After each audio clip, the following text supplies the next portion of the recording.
Alright, I just want to talk a little bit about the importance, or rather unimportance, of matching your thread to every possible project you might come up with. Um, I've got this fabric here that is an olive green, and I do have an olive green, just so happen. But as you can see, the olive green is not terribly necessary. With a basic kind of, I've got the unfair advantage, I should say, of having a multi-pack. But even if you don't have a multi-pack, if you just have a basic dark brown, light brown, white, gray, black, you can kind of fudge in with just about any project, unless there's something very specific that you're doing. We'll take a close-up look now at what I'm talking about.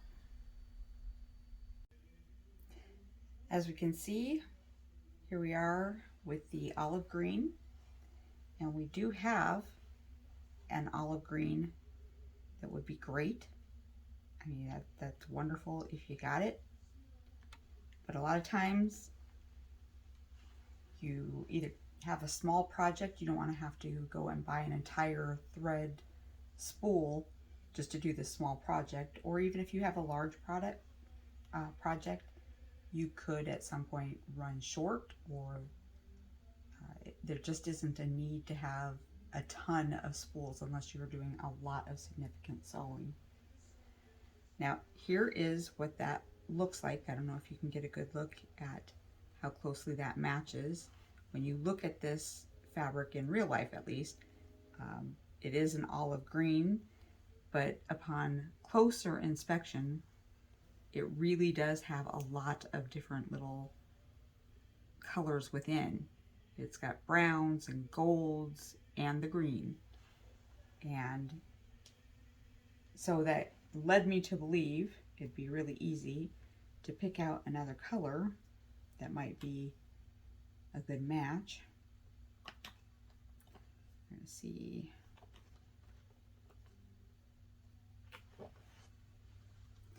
Here's a pretty dark brown, and when we lay this on there, you can see that the brown actually disappears into the fabric almost better, in fact definitely better, than the olive green. I can pick out the olive green immediately, but once it's down, and maybe I'm colorblind to some browns, but it's very difficult for me to see that brown. Now, let's look at this other brown. And we're talking about just little shades of difference. And you'll see almost the exact same thing.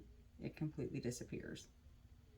So if you're close enough, you're close enough. When is that not the case? Well, that can sometimes not be the case if you're going to do a lot of top stitching that's going to show. Then you may want to choose something that is closer or more exact. But let's look at this little example here. Now I just happened to get a green that kind of fits in with this. I did that primarily because I am going to be doing some decorative stitching. However, if I weren't doing buttons and things that needed to match that green, if I was just sewing the fabric itself, this green will show up. It'll show up loud, and that's great. There may be, like I said, top stitching and stuff that you want to show off your stitching, or it can be another decorative aspect to your stitching. But If that's not necessarily what you're doing, there isn't any reason you can't pick the background color and go with an ecru. You could go with a off-white. That looks really good. Or we've got white in there. And so if you've just got white thread, you're still good.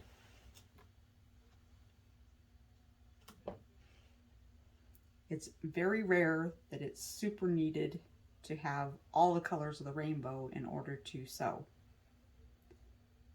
Most of your seams are going to be on the inside of your garment or your project, whatever it is that you're working on. So the necessity to have super matching, exact matching is going to be contained within top stitching or decorative stitching. Really not needed for the bulk of your fabric or garment sewing.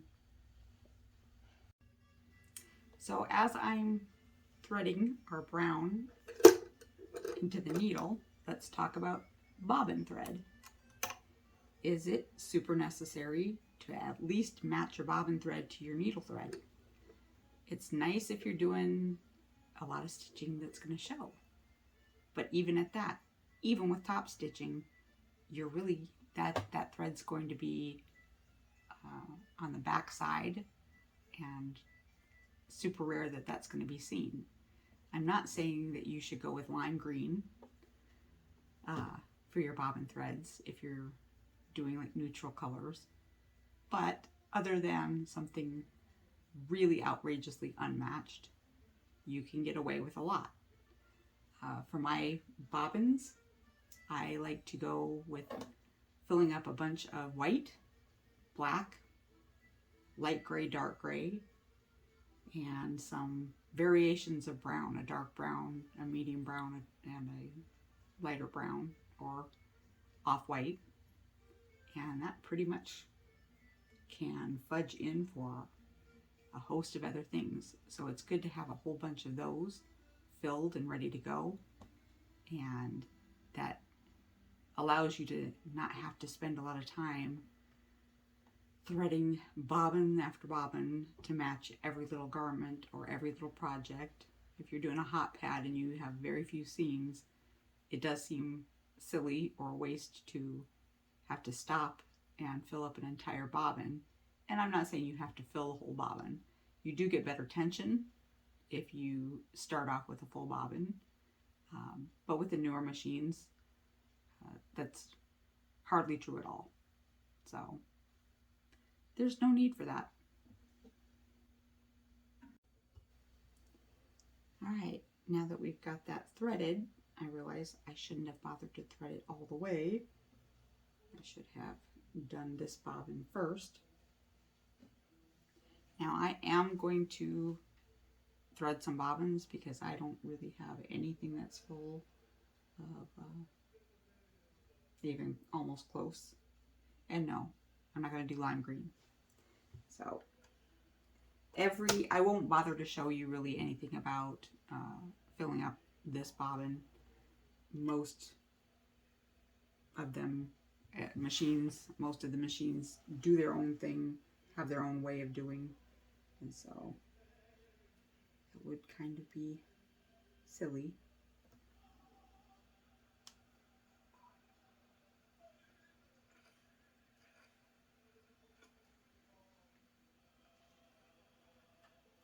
Follow the manufacturer's instructions.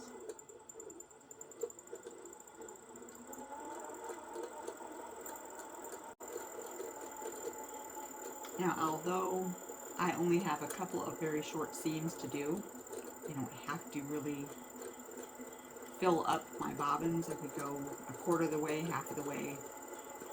I'm going to go pretty far just because I absolutely hate when I have to stop because I've been sewing for a while and then I look down and realize that half of the line that I've been stitching hasn't actually made any seam.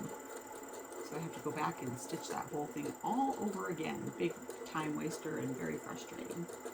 And if you're doing things like leathers or faux leathers, vinyls, or even satins or satines, that will make perforations every time that the needle goes into the fabric.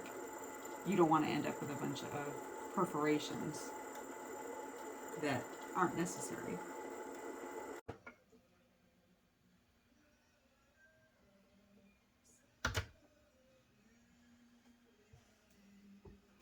Wow, the straw is real.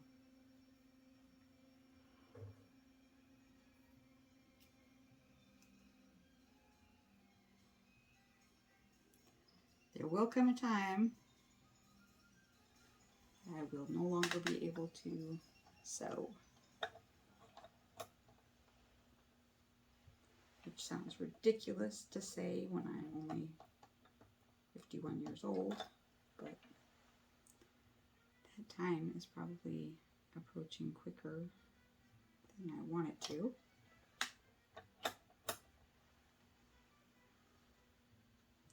Now, what we're going to do is we're going to lower our needle and pull up that bobbin thread. It's perfectly fine if you have the ability to make this work. For some reason, I just never have good luck. If I start sewing with the bobbin thread in its little catcher from the first time I start to sew after filling up a new bobbin, I will end up with a nest, a little ball on the back side of my fabric. For some reason, that sets it off, and so what I always do is I grab a hold of my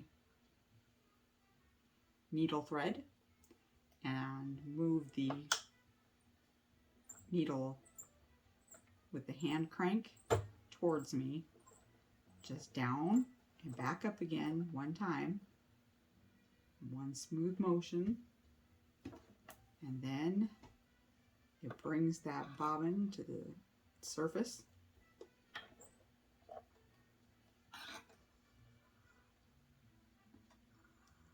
And I just pull it out. So when I start to sew, I will have my fabric under here and I hold on to those, or I'll hold on to the fabric, sandwiching that on the bottom and the top, the threads on the bottom and the top, so that they don't end up getting pulled back underneath and making a big ball or nest.